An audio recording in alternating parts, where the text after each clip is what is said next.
we can address our kids' safety at the same time that we can acknowledge that we have, broad issues around homelessness that need to be addressed, and they shouldn't really be treated as mutually exclusive.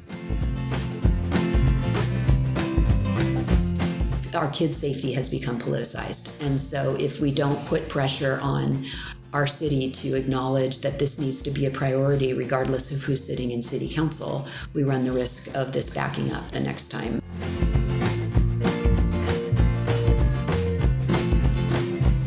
I really want to see always when we make decisions where we're giving anything to the market, we're getting something back.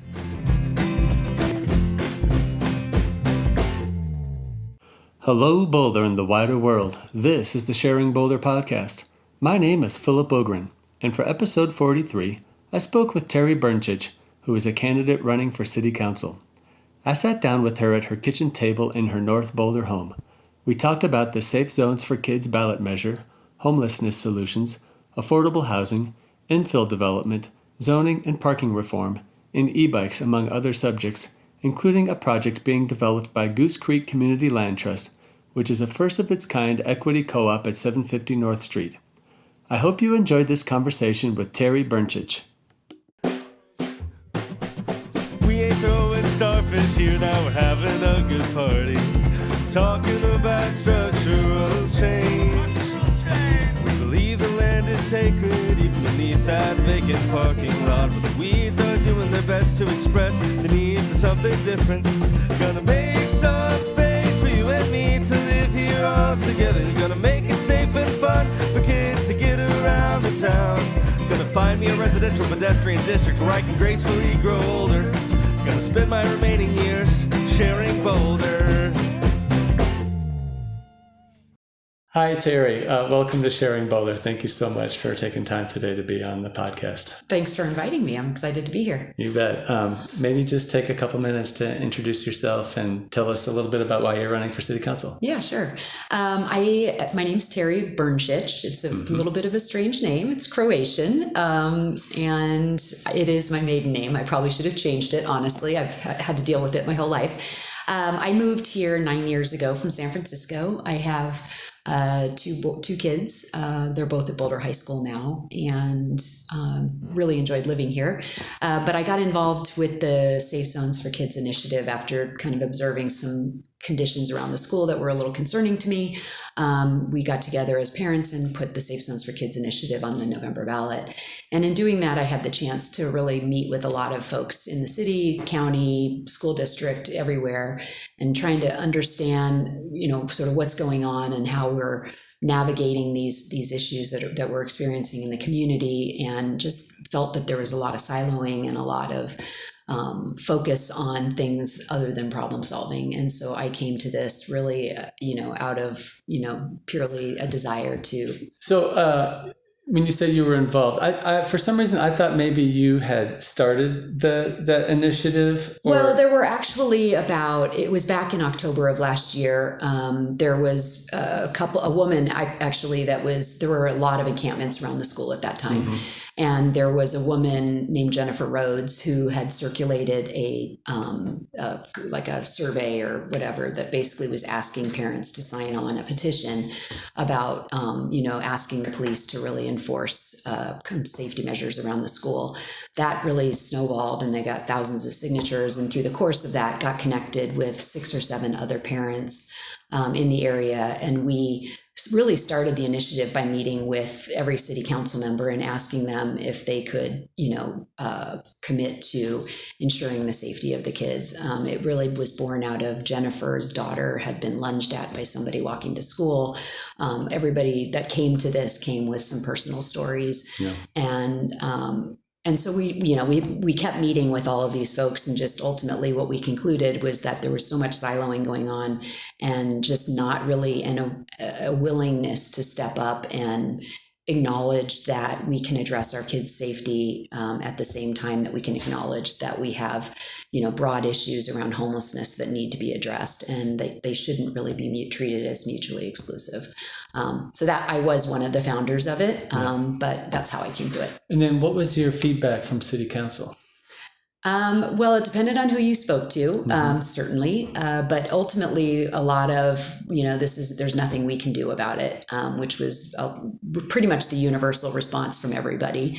A lot of pushback around, we need to solve the homelessness problem. And I think our real, issue with this was just that we don't think that you have to solve them. Obviously, cities are having a really hard time solving that problem, and it's going to take a really long time, but we didn't feel that we could, in the meantime, put our kids at risk. And so creating some stopgap measures that would allow our kids some distance while they continued to work on the homelessness problems would be more suitable. But ultimately, that was the pushback we got. So did you just say stopgap measure? Yeah, okay. So one of the things that came up is that I would think a stopgap measure would have maybe an expiration date that wouldn't require another ballot measure to repeal. I don't know if have you had thoughts about that? Well, I guess when we say stopgap, it's just basically making sure that prioritization of our kids is actually something that we as a community believe in, and we are putting it into our code because we don't feel that it has been a priority, and we feel that it's been subject to the whims of whoever's in our city council at the time. So, the truth be told is that if this issue is solved, great, we won't even need to take advantage of this ordinance anymore. And if it's not solved, then we do feel like we need to be continuing to pay attention to it. The other argument I would make is that, I can't imagine a city council wanting to remove it because, the city will tell you they're already prioritizing the kids, even though that's not what's happening in practice. But the city council has complete latitude to change the ordinances without a ballot initiative, as they did just recently with occupancy limits. So I have a high school senior at Boulder High as well. And, he commutes on his own to school. I noticed today I went through under the tunnel at 17th Street. Yeah. And on the opposite side, there's a popular encampment place. And there was several tents there again, and an established encampment. Yeah. And I think there was a story about a propane tank blowing up. Can you remind me what that was about? Yeah, that was actually right at the athletic field, right on the perimeter of the athletic field. It was actually on across the river where the stadium is, or you mean where they practice soccer? Where they creek side on the creek path side. On the creek path side, okay. Yeah. There's a needle disposal bin right there too, so it's right in that same place. There were 3 tents that were actually located there.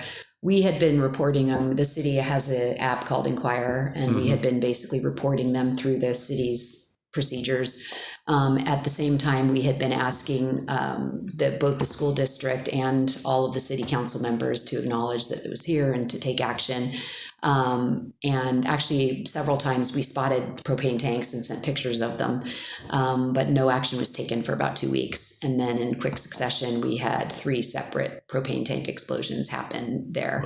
And the third one, actually, my son runs track. I actually don't know what that means even. When a propane tank explodes, like, what does it look like when it's done? Is it like just cracked open? It's like shrapnel. Or is it shrapnel? Does it like blow up? Yeah, it blows up. So it was metal.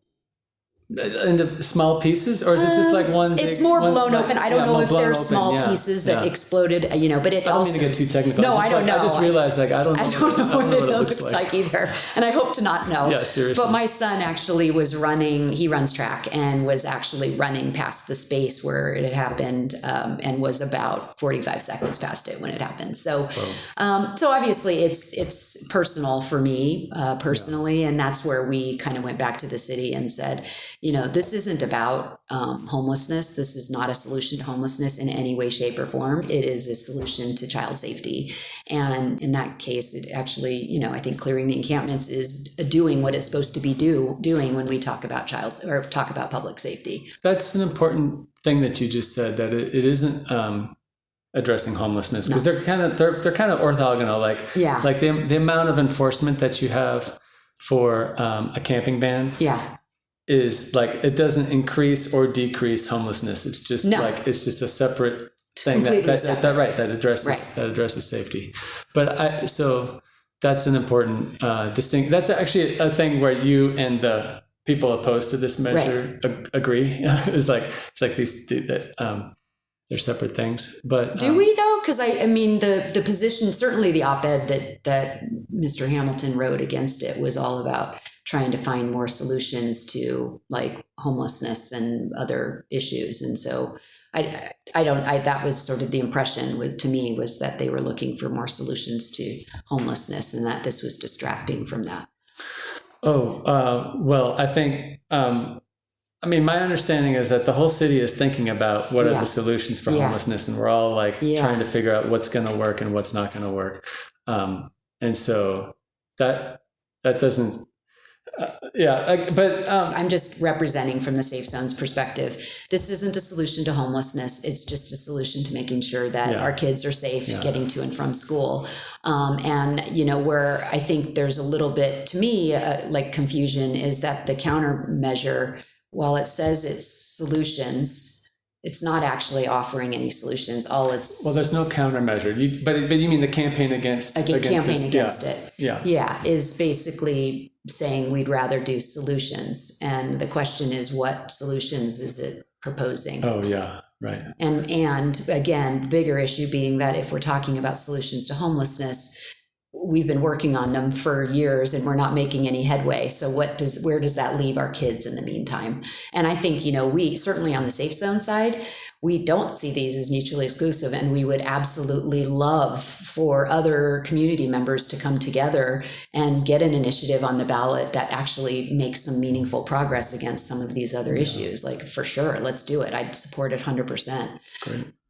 I guess one of the things that they said this morning that was compelling to me is that we basically already live in safe zones land. Like, when you think about what gets passed, if it gets voted on, what the world looks like a year from now, it'll probably look very similar in terms of prioritization, in terms of how many homeless people there are. Like, if it is like some improvement in safety, then that is one thing. But my understanding of it is it's very similar and very aligned with what the city already does. Like, the police chief was saying that they already prioritize schools. And like, my sensibility is like, if Eisenhower Elementary School had an encampment show up within 500 feet of it and there were propane tanks being used, like the city would be pretty quick about probably because it's out of the zone, but they don't do it around Boulder High School. Yeah, so I think that's part of it. But I think the other issue is that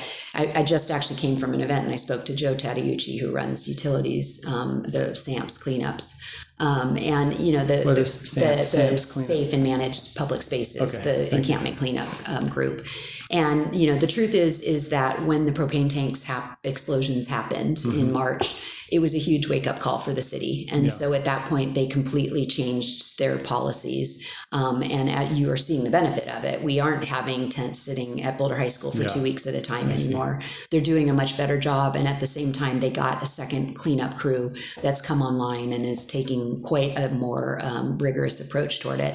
And so I think the truth is that now that they have really put more attention on this, they more or less are achieving what we are looking for with safe zones for kids, which is particularly around the areas that are problem spots, that needles aren't there, that propane tanks aren't there. The problem is that it's our kids' safety has become politicized, and so if we don't put pressure on our city to acknowledge that this needs to be a priority regardless of who's sitting in city council, we run the risk of this backing up the next time. Yeah, where it's sort of like, there's not enough noise or pressure, so like the encampment enforcement backs off or whatever. Yeah. I know we don't want to spend the whole time on this, but I do have one more question about this, and that is, you just mentioned that, targeting Boulder High School as one particular problem spot.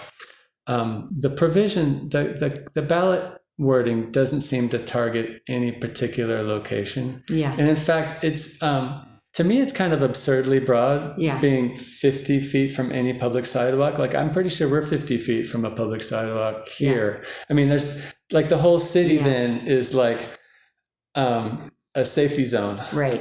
Right. So what was the thought process behind Well, we definitely having it so wanted broad? multi-use paths in there, and that's how we drafted it. It was actually the city attorney that told us to put in sidewalks as well, because she said that in the code, multi-use paths and sidewalks are used interchangeably.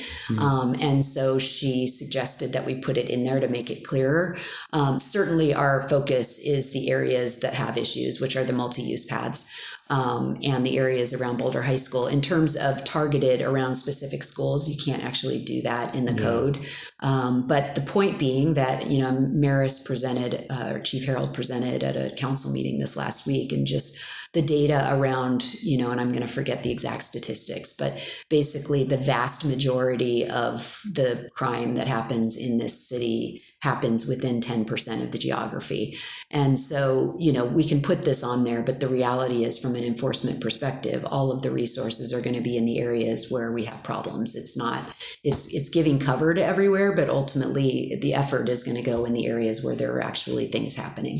And then is the chief supportive of this measure? Yeah. Okay. I thought I read something where it was like, we're already doing these things. Well, this is my point, is that they did switch in March and they started moving towards that stuff, but they didn't have, there isn't a lot of transparency into how they, but I guess maybe it's inappropriate, or did she actually endorse she can't endorse it doesn't make sense. Yeah, so whether or not she supports it, I guess is sort of moot.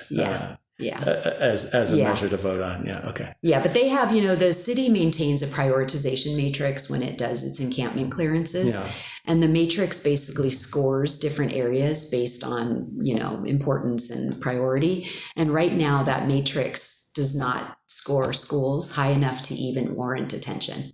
So it wouldn't actually warrant clearing. And what the city's position has been is that they score all the other things, like blocking a pathway, proximity to waterways, all those things. And then if it happens to be next to a school, that gets put into the mix and it gets prioritized. And effectively what we're asking them to do is not make it a secondary consideration, make it a primary consideration, so that it does warrant cleanup regardless of whether it's on a waterway or in a flood zone. Well, I'm curious to go back and reread what I read this morning, which said, that the schools were already really prioritized. You should touch base with the, utilities, because they'll show you, again, there's no transparency. Yeah. So remind me how the utilities is Utilities involved? Is actually the part of the city that does the cleanups. Okay. So when they go do the cleanups, they'll get cited, and then they'll give them 72 hours notice. If they haven't relocated after 72 hours, then that's when the utilities comes and basically clears the encampment. When you said SAMPS, you gave an acronym that surprised me, because it sounded like safe and managed public spaces. Public spaces. Oh, okay. Public spaces. Yeah, I was thinking you were saying something along the lines of safe and managed encampments, but no, we don't have we don't have anything like that. No, we don't. How do you feel about that sort of thing, having managed camps? So here's my overarching, taking my Safe Sounds hat off for a little bit. Outside of safety for our kids, the situation we have right now in our public spaces is not safe for anybody. And the unhoused individuals, unsheltered individuals are 3.5 times more likely to be victimized. There are overdoses happening almost on a daily basis. The assault, especially assault on women, is in the 80% range.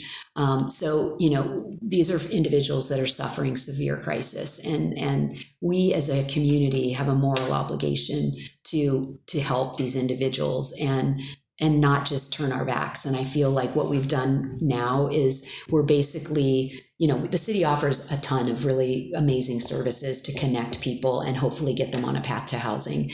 But when you're dealing with the fact that roughly it's estimated 75% of the individuals that are unsheltered are suffering from untreated mental illness or severe drug addiction. The idea that they are going to voluntarily find their way and take advantage of services and move themselves along is just not realistic. We have to acknowledge that housing alone is not going to solve the problem. We need to help get them into the treatment that they need. So I'm really a big proponent of, we need to start building some capabilities around a continuum of treatment options that will allow individuals to get to a stable place so that they then can get on the path towards stable housing. At any given time, right now, we have about 40 spaces in our detox facility. We have about 35 spaces in our shelter facilities. And, we've got You mean open spaces? Available spaces. And so we just need to, I think, really, as a city, try to come up with a more sustainable process for triaging these individuals. I'm pushing for a safe indoor shelter policy because it concerns me to no end. And I think it sends a really bad message to our kids if we feel that allowing these individuals to suffer the way they are in our public spaces is just something that we need to do. It's complacency in it. Well, so that I thought a minute ago you were kind of pushing back on Doug and Katie's effort about solutions, not safe zones, because they were talking about all these same things that you were just talking about. Well, again, it's solutions of homelessness versus public safety. So, but we were just talking about solutions, or we're not talking about solutions for homelessness. No, that is a solution for homelessness. That is not what I'm saying is that safe zones is trying to address public safety. Yeah.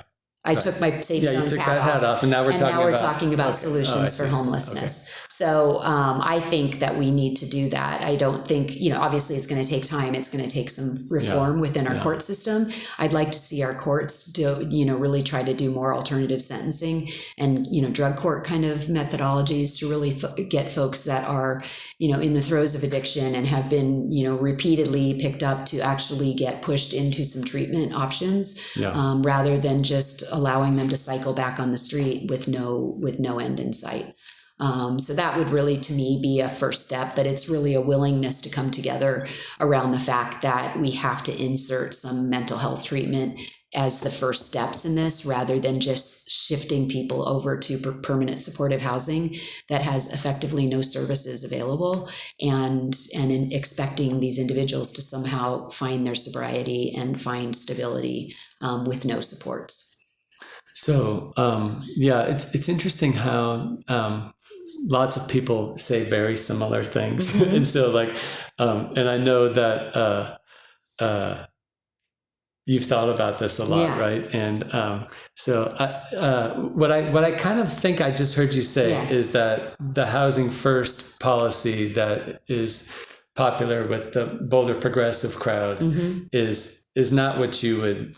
It works for the 70% of the unhoused population that are experiencing homelessness for whatever temporary reasons and are currently sheltered. Yeah, okay. I think it's working really well for that group, and it's been a huge success. But where it's completely failing is the 30% that are unsheltered. Yeah. And that's universal across all the cities that we're seeing it happening. We need a different approach towards that population. The idea that we can put them into housing without addressing the underlying drug problems it's irresponsible for them, but it's also problematic for the individuals that are living in permanent supportive housing and, the meth contaminations and all of that kind of stuff that's happening. Well, I don't mean to us versus them too much in this conversation, but I don't remember anyone ever saying, put all the mentally ill people into housing without the supportive services. But that's what we're doing today.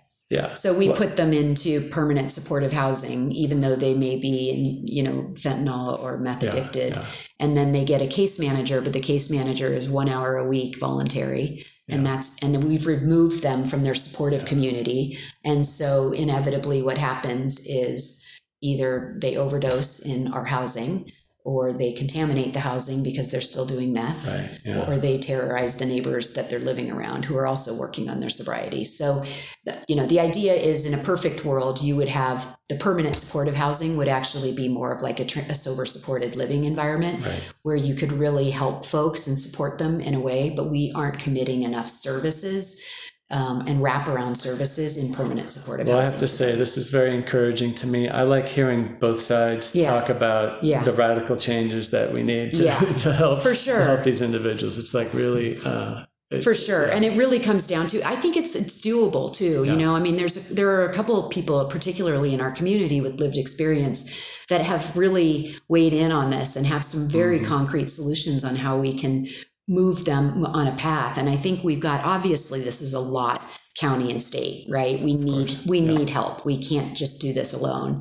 But I think there are some positive steps that we can take within the city of Boulder to at least get ourselves on the path and acknowledge that we need to start thinking about these issues a little differently.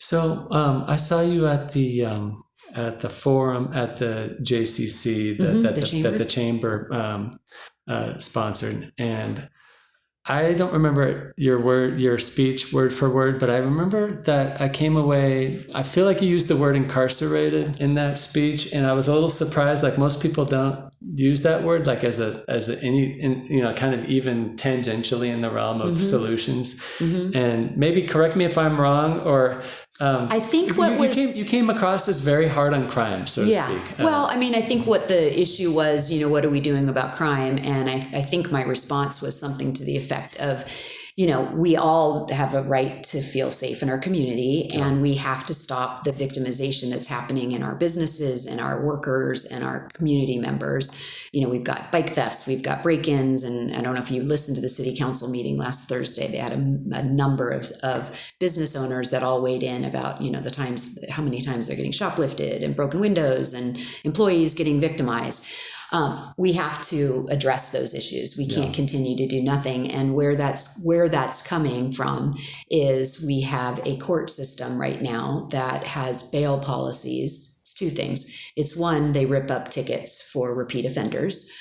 So when individuals go in, never mind this. No, they do. And the idea, because it's a community court, the idea being that we'd rather that you go get a driver's license or do things that will help you get closer to services. And that works, maybe for the first time or the second time or even the third time.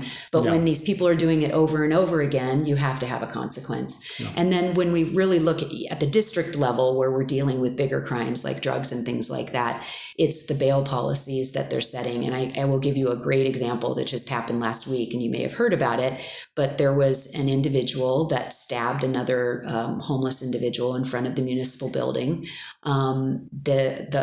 They survived, but he ended up in jail. 3 days later, he was released on a personal recognizance bond, meaning he had no bail, nothing.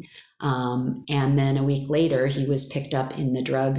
They had a big kind of sweep of Central Park and basically arrested 12 people that were all doing drug dealing. This guy was picked up with 30 grams of fentanyl and was within 1,000 feet of the school. So he's now basically going to receive an 8-year sentence. That's the rule when you do drug dealing next to a school.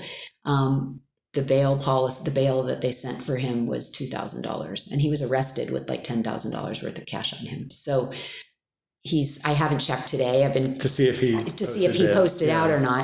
But this is happening constantly, and then they never show up for court, so they never are actually held accountable for their crimes. And so we have to fix some of those policies. I'm not into criminalizing, and this is where I'd really love to get alternative sentencing for the individuals that are suffering from drug addiction. But for the people that are actually committing crimes, they need to be held accountable for those crimes, just like any of us would be held accountable for committing crimes. Well, and it's really perplexing because it's not like we think that our city is run by the mafia and that we have a bunch of drug cartels calling the shots around here. This guy's not answering to someone in a position of power, right? And I'm not saying that would make it better. I mean, I guess it would make more sense if he got treated with special consideration given what's been going on. But I think for you to be asking the question of why is this guy out on $2,000 bail, after he stabbed somebody and then got caught dealing with all this huge quantities of drugs that are killing people. These drugs are killing people in our communities. So there's some reforms that need to happen there. The Muni Court reforms we can take care of because that's our purview, and actually the city council this municipal court judge reports to the city council. So there is some real, I think room there. As far as the district courts, we don't have a ton of freedom there, but I think the more pressure we as a community can start putting on the DA and the districts to really evaluate. And again, I'm a data person. And so, where I've been communicating with the DA's office quite a lot to say, let's see some statistics on this. Like what, for the people that we are, bringing in and giving these bails, these low bails, are they showing up for court? Are they, are we getting what we are intending out of it essentially, and if we aren't, we need to really kind of rethink how we're doing it. I didn't know you were a data person. I am a huge data person. Tell me about that. Well, I'm also a data person. I'm a CFO by trade. Okay. So Nice. My background is all about numbers. And that's probably why this campaigning process has been so hard for me, because I would much rather just talk about the details like forever. And I don't like all of the fluffy stuff. But yeah, I am very much in that sense, all about kind of setting some KPIs, looking at metrics and really measuring to figure out if we've hit the goals that we think we're hitting. And this is where, we could even segue a little bit into housing, because I think the frustrations that I have on the housing front is, I think that, we talk a lot about the jobs housing imbalance and the 30,000 in commuters or 60,000, whatever it is. We don't know what it is these days. But I would like to see more data about, for the housing that we're building, who are we building for? Because it seems that, we're building a lot of housing that ultimately is translating into high-end rentals and high-end townhomes. And I'm not sure it's actually hitting the demographic that we're trying to build for. And so again, let's use some data here to really come up with the target and then measure to see if we're actually hitting our target. So I'd like to see a little more work in that area. And the demographic that we're targeting, as you would, let me just make my statement. I think the demographic we ought to target is people that work in the city that would like to live here, so they don't have to commute so far. Exactly. Is that 100%. But if we're going to do that, then we need to rethink the projects that we've been approving, because, building more high-end rentals and high-end townhomes, it does not seem to be solving that problem. We're not making a dent in that number. And so I think that about 10 years ago, the city did a housing survey, and it was a pretty high level survey, but it was essentially trying to get at that. Like, what were the employers? What is the footprint, and what are they needing? I think we need to dust that off and do it again, because I think we need to really set some very targeted goals. I think what we'll find out in that survey is that a lot of some individuals don't want to live here because they know they can get a lot more living in Longmont or Erie. Yeah. But there are definitely a number of people that would like to live here and just can't afford it. Yeah. And so then we need to build with a more targeted kind of number in mind. If it's, we're doing these market rate rentals at $2,500 and they need to be 22, what do we need to do when we're doing these projects to get to that number? But what I'm fearful of is that we're creating a whole separate set of housing that is housing new people that aren't necessarily the demographic that we're trying to house. New people, as in like they're just moving to the area because they like Boulder, and parents of kids that are getting a second home. And I think there's a lot of these are sitting vacant, right? So are we actually housing the demographic that we are trying to set out to house? And that's a big question. I think that housing survey would also be really great from a transportation perspective, because I think if we could get a really clear picture of the footprint of our in-commuting workforce, that would really inform the needs around transportation. And obviously it's dynamic, it will change all the time. Yeah. But I think we could really get much more targeted on our transportation infrastructure if we knew who we were building it for. So assuming that a survey like that came back kind of the way you would expect it to come back, I don't know. Maybe we shouldn't ask hypothetical questions like that, but I'm kind of curious, like how you feel about like the East Boulder sub-community plan. Yeah. If that seems like okay. And I seem to remember you said something about supporting housing at the airport. I'm open to it for sure. To me, so here's the thing. Something like that. The Area 3 Planning Reserve. I think, those are, truthfully, we can talk about all these little, like I would be open to doing some light upzoning in the single family neighborhoods too. However, I'm all about, you have to regulate for affordability. I don't believe that the market will get us there. And, you know, being a numbers person, I feel like I have a pretty good perspective on what drives developers, and it's profit. Like they're not altruistic.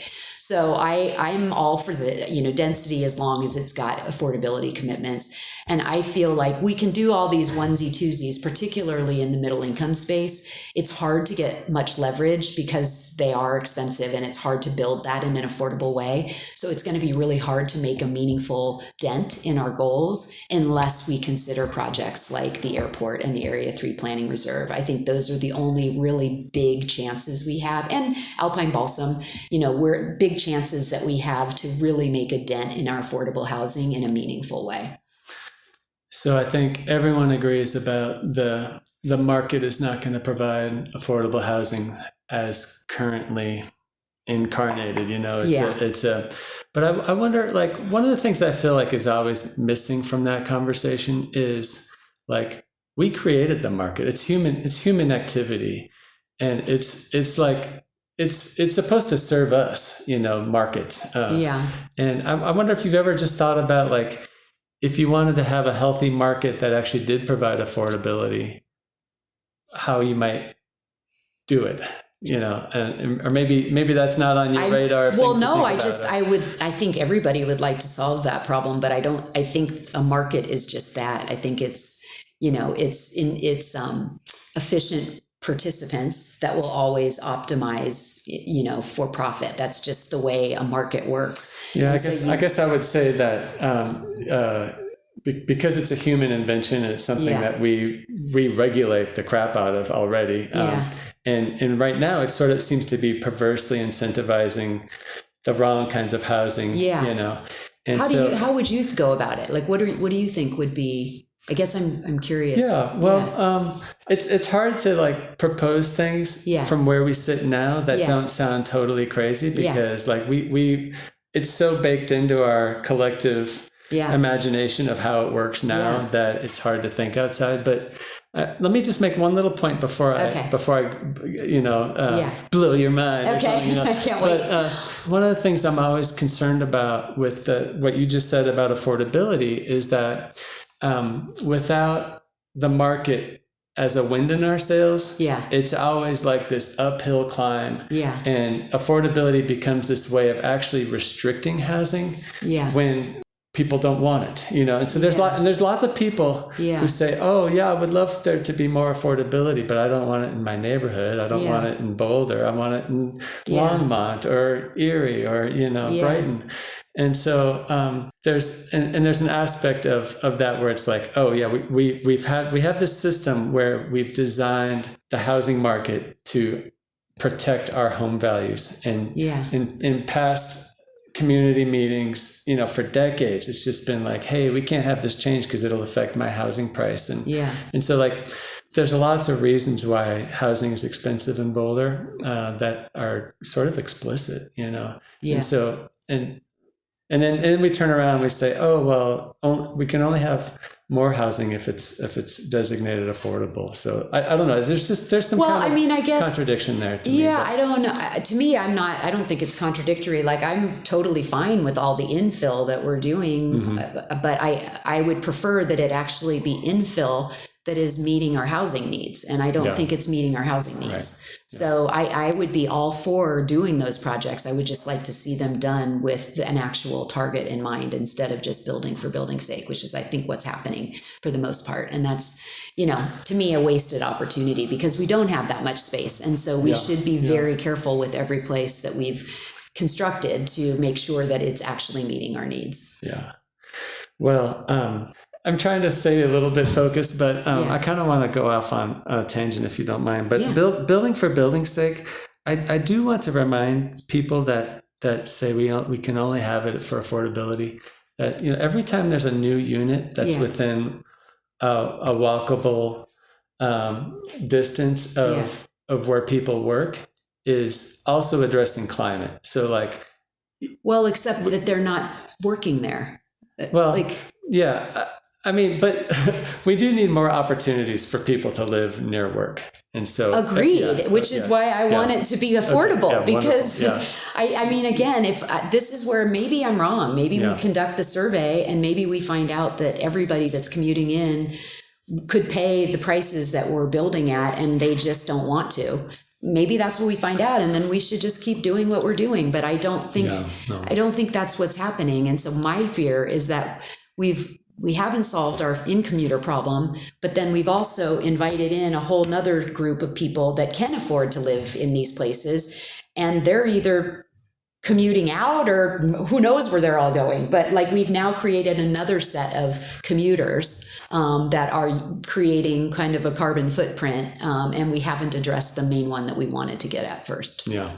So I would just say that our regulations piled on top of current market trends, and piled on top of the fact that Boulder's very attractive and there's lots of high-paying jobs here and lots of other kinds of service jobs. Yeah, the market right now is not what you consider healthy. It's like it's like pathologically like doing the wrong thing. It's like incentivizing really large homes and these high-end rentals, and so I feel like there's kind of one conversation that's being had, which is like, how do we carve out affordability given this Frankenstein market that we don't like? Right. And what I want to say is just like, I think we ought to do that, because like we can start doing that now. Right. But I also want to have this conversation of like, how can we change the market so that it incentivizes the kinds of things that we want, so that the wins in our sales. And it's not just like, because affordability often just feels like you got to get the funds and you got to get the programs and then you got to have all, and it's like, it's always an uphill climb. And so you never have enough. Right. And I think what you might be suggesting, or certainly I'm thinking about, is like incentive-based zoning. And I think that's 100% where we need to go. Okay. And in fact, where I with the whole occupancy limit change, I was not supportive, mainly because I would have preferred to have the voters speak on that again. But that said, now that it's there, I feel like it was a hugely missed opportunity to really drive some affordable rents. And what I would have liked to have seen in that instance would have been some incentive-based zoning to say, hey, our standard is 3, but if you want to apply for a variance to get 4 or 5 tenants, that's fine, but you have to agree to give discounted rent for those 4th and 5th tenants, or the entire building unit has to be discounted. I think those kind of things are really incredible, because it aligns what we're trying to do with the ultimate recipient, rather than just giving windfalls to our owners and landlords and not actually making sure that it gets translated down to the renters. So I would have pursued that, and I, in fact, will pursue that if I get elected, is to try to insert some sort of an affordability provision into that. That would really, and I think we should be looking at all of that. All the zoning changes that we make should be, we can make them, but we want something in return, and it should be something that gets us closer to affordability. Yeah, on the balance, I really like that idea. Like, because I honestly, I feel like there's a lot of land in Boulder that's single family zoned that would be more valuable if you could build more things on it. Right. So at the moment that you, instead of just saying, hey, go profit, it's like, hey, this is our moment to capture that and through covenants and deed absolutely. I mean, it's the whole thing is benefit recapture, and it's that just because politically we've made a decision to change some of our housing policies, that benefit shouldn't be accruing to the landowners. It should be accruing to the people we're trying to get it to. Yeah, I guess for the occupancy thing specifically, I feel like that it's really a human right to not be discriminated based on the kind of roommates you have. I mean, I assume you live with a family, and so you have their roommates, and they're preferred because of cultural norms, or because we're encoding it in our laws, right? So I just felt like, as a human rights issue, like we shouldn't be in the business of saying, oh, this configuration of people, they have special rules that require affordability. This configuration of people does not, doesn't have that. Yeah. And so like that really offends me to like the notion we're going to like discriminate this way. The other thing about like affordability is I also want like market rate affordability wherever we can get it, so that we're not just like using affordability as a tool to constrain housing. Yeah. As I was kind of saying earlier. And I think it's like super unlikely that a house that can fit more people in it, that the landlord's going to be able to charge more per person. Oh, I totally disagree with you. I think that this is where I'm worried. And this is where I wish if we had made that when we made that occupancy change, we were explicit about our expectations around landlord affordability, because unfortunately the corporate landlords out there will absolutely jack the rent. There, when all of a sudden you go from, I have 3 people in this thing to 5, they're going to claim more wear and tear, more, you name it. Again, they're driven by profit. So this is where I would have, going back to data, I would have loved to have seen data on this. I can imagine that they might try to get away with the same rent for more people, like from like $3,000 for 3 people and $5,000 for 5 people. Yeah, but the problem is that seems. But I can't imagine it would be like $6,000 for 5 people. Well, no, but the problem is that you've got people like living in a 3-bedroom that are already living there illegally, right? Yeah. And so when all of a sudden the landlord finds out that it's 5 instead of 3, they're going to raise the rent. And then you've got these 3 that were splitting the rent and getting, their discounted rent, or 5 discounted. All of a sudden it's going to get topped up to the level the landlord thinks is fair. And so again, I don't know, I don't have all the data, but where I would have liked to have seen that go was way more emphasis on affordability for the tenants, and making sure, again, because to your point, when you give a benefit, you should be getting something in return. And we gave that benefit away. And I'll tell you, it's a huge benefit for these guys when they go for cash flow purposes and they go for refinancing. All of a sudden, this house is worth more. Unfortunately, we missed that opportunity. I mean, hopefully we can still walk it back and insert that if I get elected. But that's where I come from. This is just, I really want to see always when we make decisions where we're giving anything to the market, we're getting something back. Fair. Yeah. Great. So, what do you want? Oh, I remember what I wanted to talk to you about. You said you were a data person and you look at numbers a lot, and the budget just came out recently. Yeah. I'm curious to know what you saw in that caught your eye, themes or specific I'm still in the or process of digesting it. They're doing a big study session on Thursday, so I'm really hoping to get a lot more from that. Okay. I think the overarching thing, unfortunately, is that it's seeming like there's very little. I mean, Nuria, the city manager, keeps talking about how this is probably one of the most constrained budgets we've got. So unfortunately, I think we're in a situation where we don't have a lot of, at least on the surface, discretionary spending. This budget's going to get approved if I get in office. So I will sort of have to live with what's there. Yep.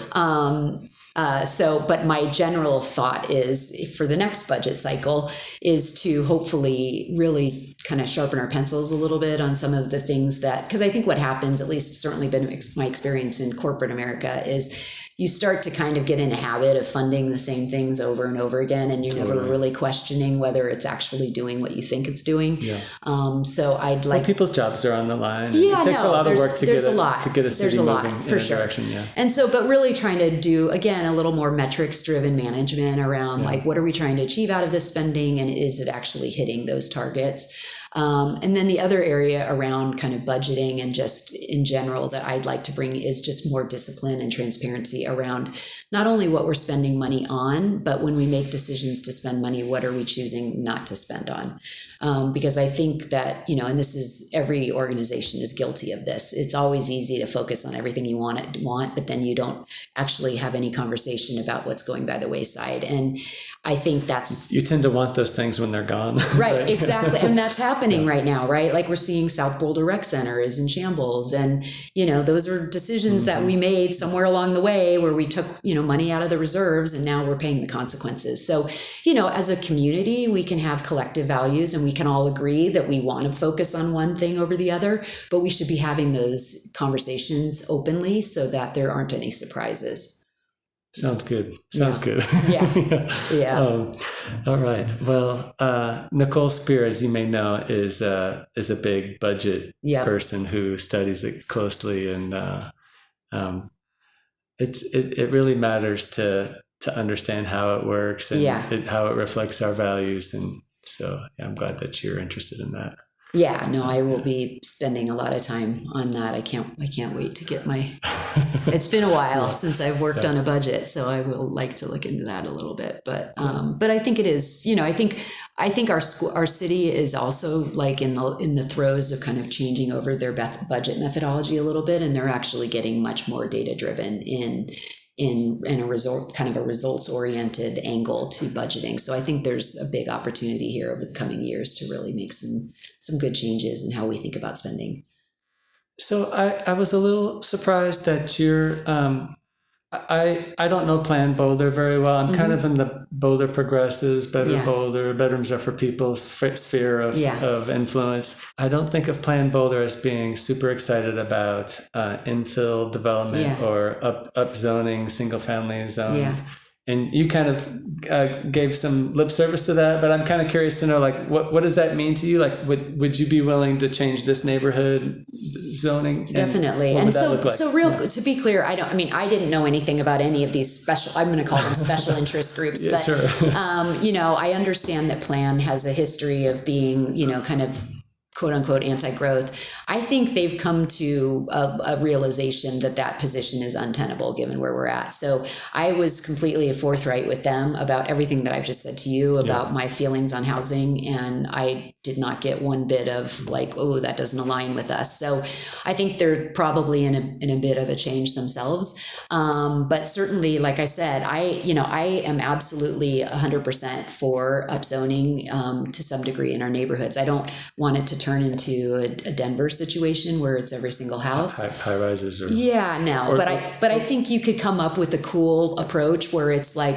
one on each block or one on each corner or whatever, just so we could come up with that. But again, my feeling is these houses are expensive. And if I know for sure, if they, take the house across the street and turn it into a triplex without any commitments on affordability, it will be $3.5 million homes. Yeah. And to me, that's not solving the problem.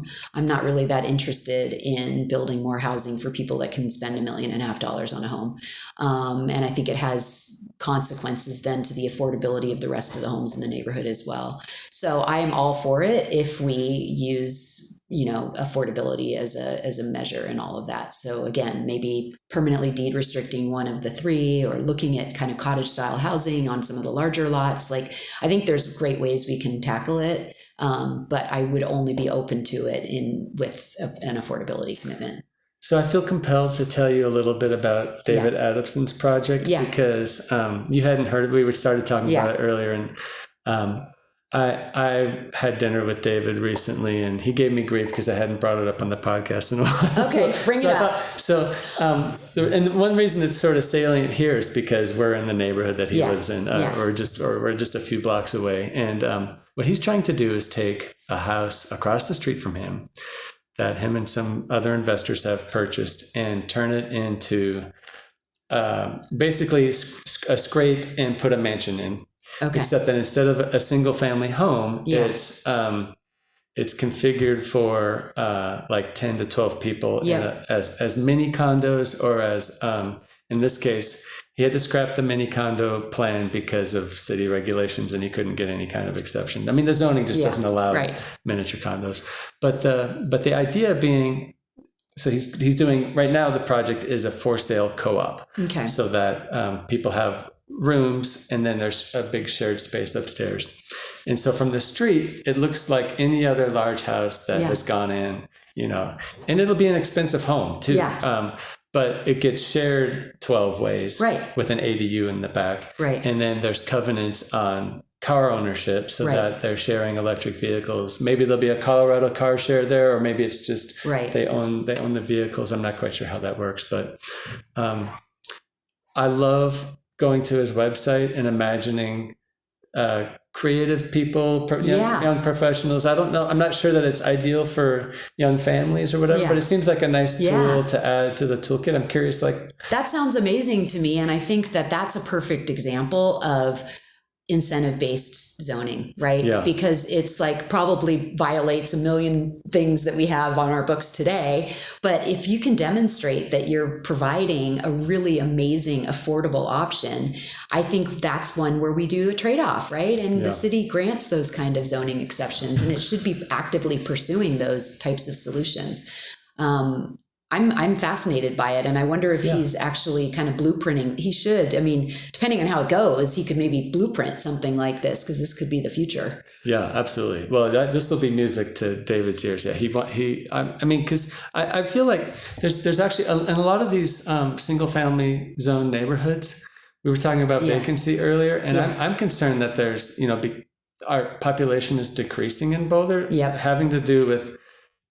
In my mind, I don't know what all the data is, and it's difficult to get specific numbers on specific kinds of housing configurations, but there's a sensibility in town that there's a lot of houses that are very large houses occupied by one or two people. Yep. And these large houses take up a lot of space in terms of the yards, their total footprint, and they drive up housing costs. And so, the notion of having houses that are purpose-built or purpose reconfigured for a lot more people. Yep.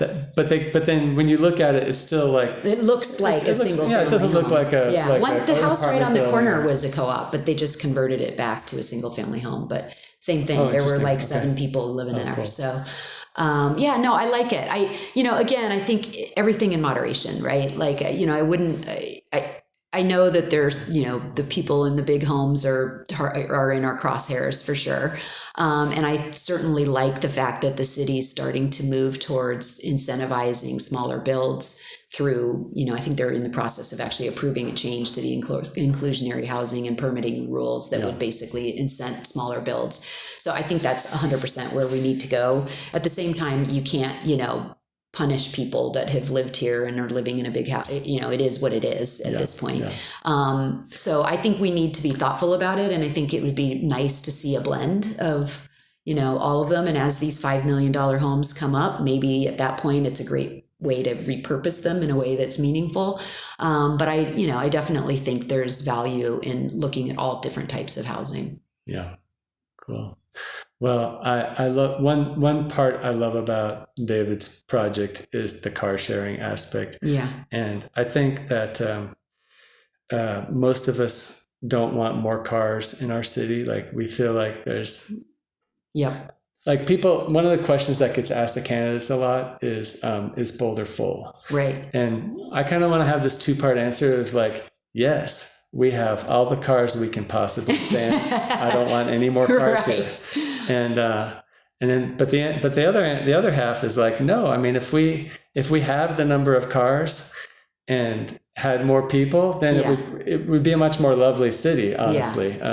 So I would like to have more mechanisms to tie how, like we were talking about incentives for allowing different kinds of housing. I think one kind of option in lieu of incentives would be like take away parking or take away car use, or I don't want to use the words take away, but have covenants or have lease agreements or just mechanisms to say, hey, this kind of housing is going to be car light housing, and this is how that works. And I know that can be arranged through parking, but I feel like there's like another side to the parking reform that has to do with leases and housing and units.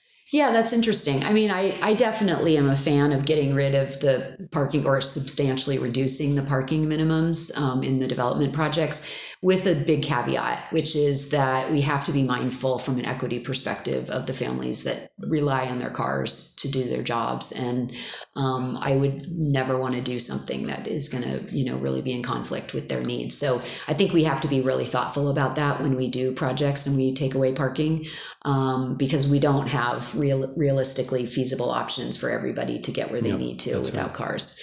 So I think that's a really good approach. And I think you're right. I think it's all about, there's a little bit of a chicken and egg, right? Like, until you make people feel pain, they won't be incentivized to find other ways to commute. And so you do want to apply a little bit of pressure, but you also don't want to make life miserable. We need to find a good, I think, middle ground. Well, in some respects, life is already miserable It's true. for people driving everywhere. It's true.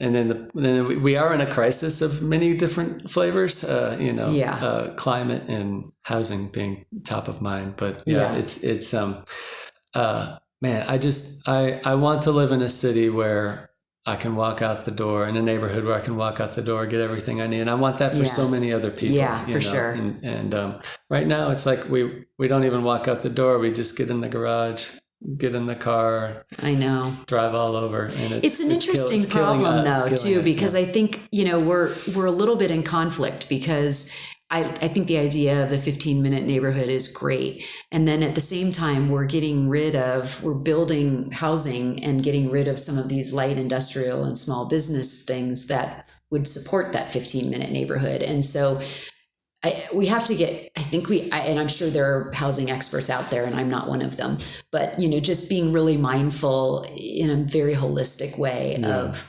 because I think what's happened is we've invested a lot in, kind of Class A office space and a lot of this like commercial stuff that ultimately we're probably regretting post-pandemic. And we've got a lot of that. And then at the same time, and those businesses also bring a lot of people in, right? Versus the kind of light industrial where you don't have that many employees. They're not that intensive. So we just have to make sure we're not undoing some of the natural aspects of a 15-minute neighborhood by moving towards other business types, Yep. I don't even know if that was clear, if it was rambling. That made sense to me. Okay. Well, this has been a super interesting conversation. Yeah, I've really enjoyed talking with you. I don't know what time it is. Do you have anything else that's come up that you'd like to? One other thing that I really want to make a focus here, and I know many of the candidates have said it, but is e-bike kind of policy and safety. I have 2 teenage boys, one of whom has an e-bike, and I have threatened him with his life if he rides that with anybody else or does not have a helmet on. But I can see what's happening, and I think that we as a city the e-bikes are amazing. They've transformed our ability to commute to places. Yes, and so now we need to catch up on that, and not just for the kids, but I think really put more focus on really formalizing our policies around, safety, training, licensing, and also building our commute infrastructure in a way that will allow for pedestrians and e-bikes and bikes and everybody to kind of do that in a symbiotic way. Absolutely. One of the things that just occurred to me that gets left out of this when you're describing your son is there's some socialization that is really needed because we've got. And it does seem to be younger people who are like really reckless and not thoughtful. I would definitely rather have pedestrians and e-bikes sharing space than pedestrian and cars. Right? Yeah, for sure. And so like the fact that we're getting out of our cars and getting into e-bikes, this is all positive. But there's some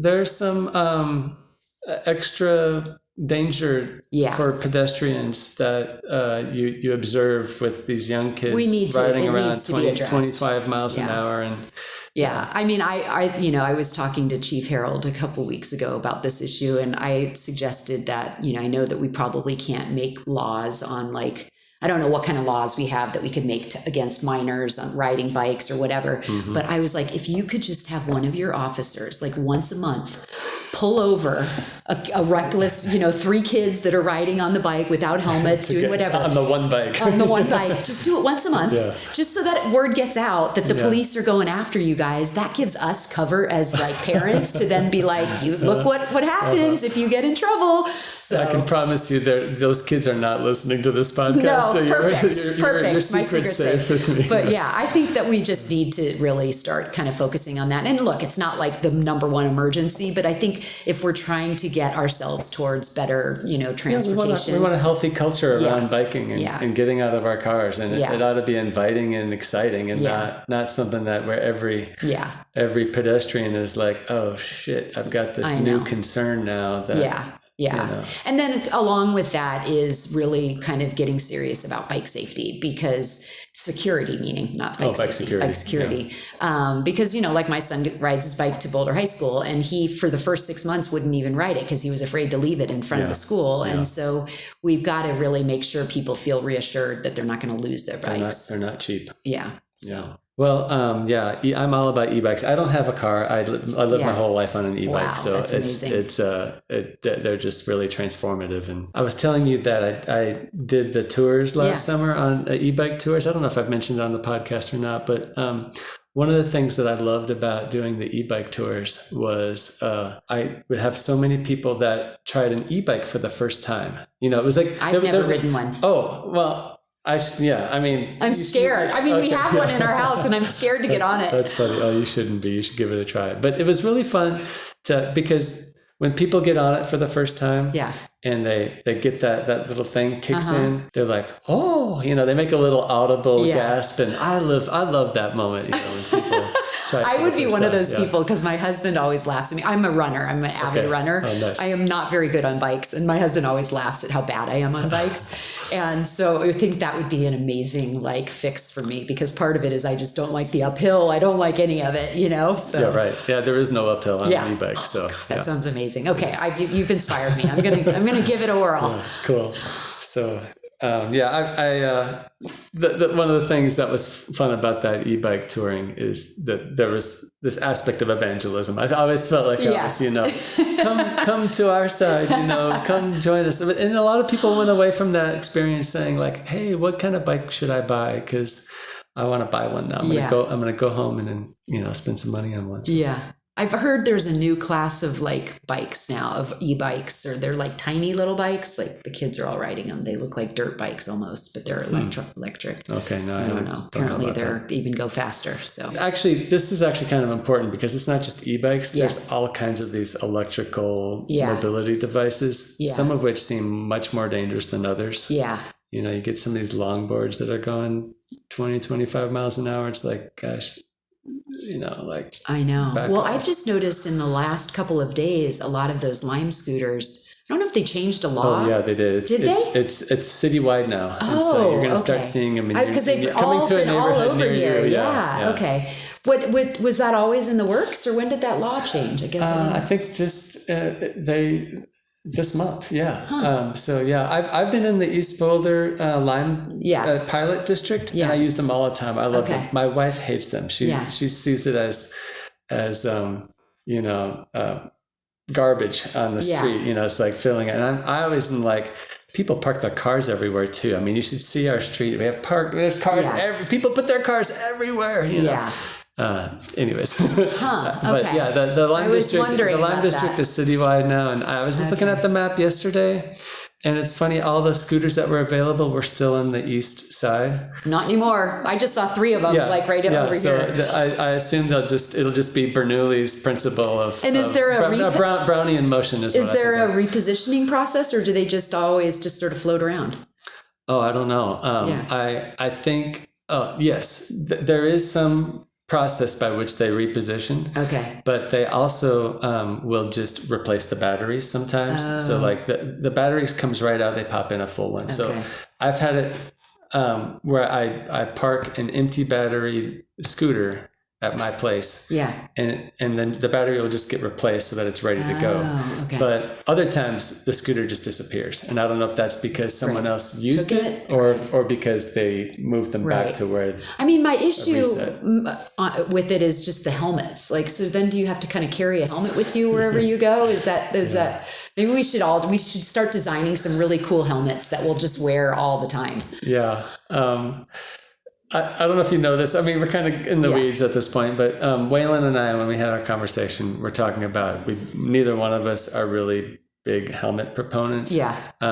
It's good for me to wear a helmet. It's good for you to wear a helmet. Yeah. But from the epidemiological perspective, telling everyone they have to wear helmets and trying to enforce that, it's not as productive as getting more people on bikes and getting more people on Lime scooters. Okay. The thing that makes cyclists more safe, is less cars. Is less cars and more cyclists. Yeah. So interesting. And helmets actually kind of work against getting more people involved. So because they don't want to wear helmets. Yeah. Interesting. So it's again, please wear a helmet. Yeah. I wear a helmet. Yeah. You know. Yeah. Waylon does not wear a helmet. Okay.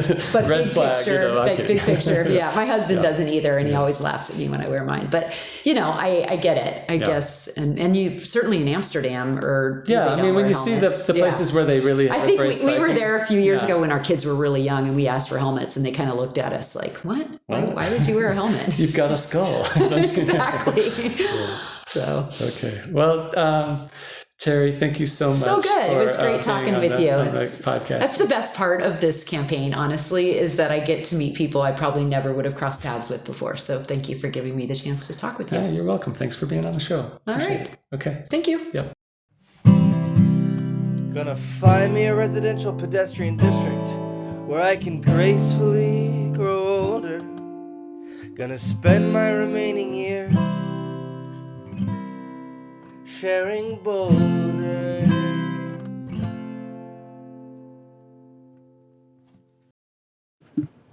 Thank you for listening to Sharing Boulder. Please support the podcast by sharing it with your friends and neighbors. You can contact me at linktree/Philip Ogren, which you can find by visiting sharingboulder.us, where you can also find show notes and previous episodes. This episode of Sharing Boulder was produced by Philip Ogren and edited by Katie Avery. The music was created by Nathaniel Ogren and Sack Lunch. Keep sharing, Boulder.